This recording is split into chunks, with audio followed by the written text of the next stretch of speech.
You're listening to The Alex Jones Show.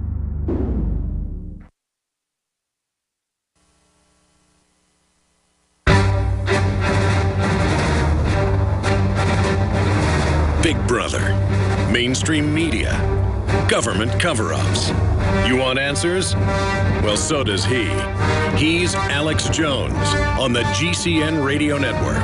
And now, live from Austin, Texas, Alex Jones.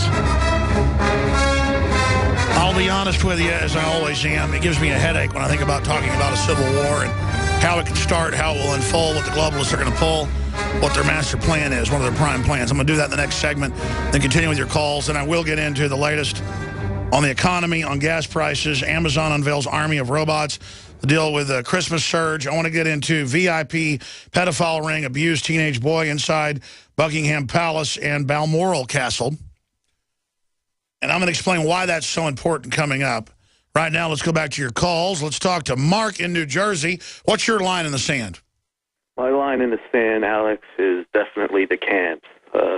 I grew up outside of Philadelphia, Pennsylvania, in a Jewish neighborhood, and I had a lot of elderly Jewish neighbors who were survivors of the death camps in Poland and in Germany. One couple, my next-door neighbors, they were in Dachau, and he used to always tell me, he would tell the kids in the neighborhood, we would be playing outside, and he would call us over and let us know two things that we always had to remember. Never get on trains when the government tells you, and when they tell you to load up on the trucks, never do that.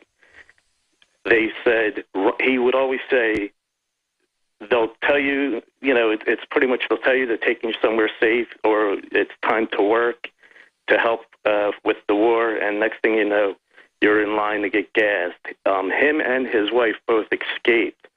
And actually, he taught me to always pray to God for timing. Apparently, him and his wife, when they were 16 in the camps, a guard turned away for a second, and they made it through a fence and got away.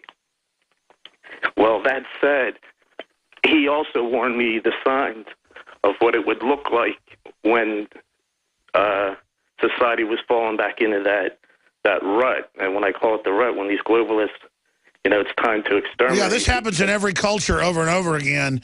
I mean, we know. I mean, this is a syndrome of evil that takes place. It happened in the Soviet Union. It's happening in Venezuela. And it's really because there's an elite appetite to round up and control people. The weatherman that trained Obama, on record, in court, admitted they had a plan to put 50 million Americans in forced labor camps and kill half of us. I mean, it's just so diabolical. People can't wrap their minds around it. And they're not going to call them camps. They're going to call them emergency centers. Remember that TV piece on the clergy response teams where the preacher says on NBC, do what's required of you, go to the facility, take the shots, go to the center. They've got the preachers ready for this. And why would they be building these FEMA camps and training for this if they weren't planning something? That's my point. Always said that it would happen after the generation of the World War II people die off, and here we are. Here we are again. There's a handful of them left.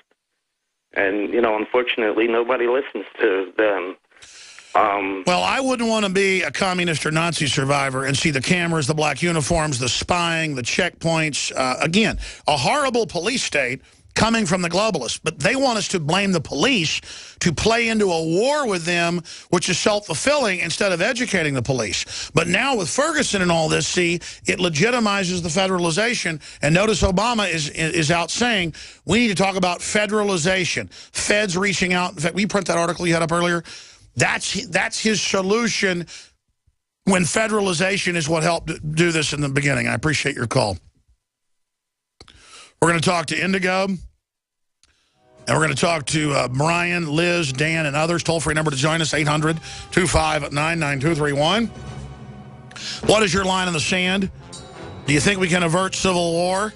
It's clear as the nose on my face and your face that the Democratic Party and the establishment media is trying to cause a race war in this country.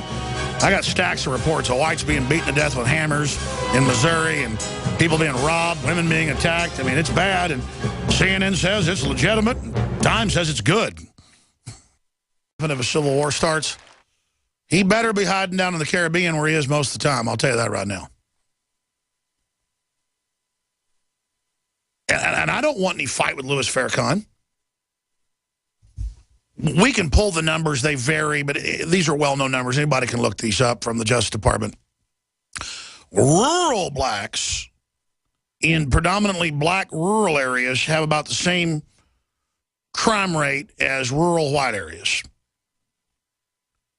But black urban areas have the highest crime rates in the country, undisputed. Dallas, Chicago, areas in New York, Harlem, areas of L.A. And the black-on-black crime, depending on the state, but it's around 15 times white-on-black. 15 times. So, see, why isn't Farrakhan talking about that? I've heard the new Black Panther Party out of Houston. We've had one of the guys on say, don't loot and kill in the black neighborhood. Go do it to whites. What an evil statement. How about you don't do it to anybody? Because we're just human beings. Depending on where you're at in the country, but in the urban areas, black-on-white crime, because of that advice, is 8 to 12 times higher than white-on-black crime. Just look it up. So, see, going out and killing whites actually just makes the whites scared and get more guns and then not know if somebody hates them because they're white. Same thing with the police. And so it's a self-fulfilling prophecy of killing each other. What did Bob Marley say? I forget the name of the song. We play it as bumper music. They want us to go on killing one another. Top Rankings, the song. Maybe we can go out with a minute of Top Ranking. We go out to break here. I want human communities to excel and be successful. I agree with Louis Farrakhan that blacks should shop in black-owned stores and have their own banks and try to pool money and resources together, because that's the black economy was so vibrant, it was outpacing white economies in many areas of the nation, because what doesn't kill you makes you stronger. Segregation was evil, but the oppression, the naked, open, not creeping, but naked oppression of black people in many areas of this country, it made them strong. Just like lifting weights makes you strong. If you're not lifting weights, you got flabby muscles. We're going to wear nice suits. We're going to have nice hotels. We're going to have nice restaurants. And, of course, back in that day, when whites started wanting to hear jazz and go hear black music at the black clubs, they say, hey, listen, how about you get your butt out of here? You're not welcome here. Now, that later changed. But there was a lot of self-segregation going on as well later.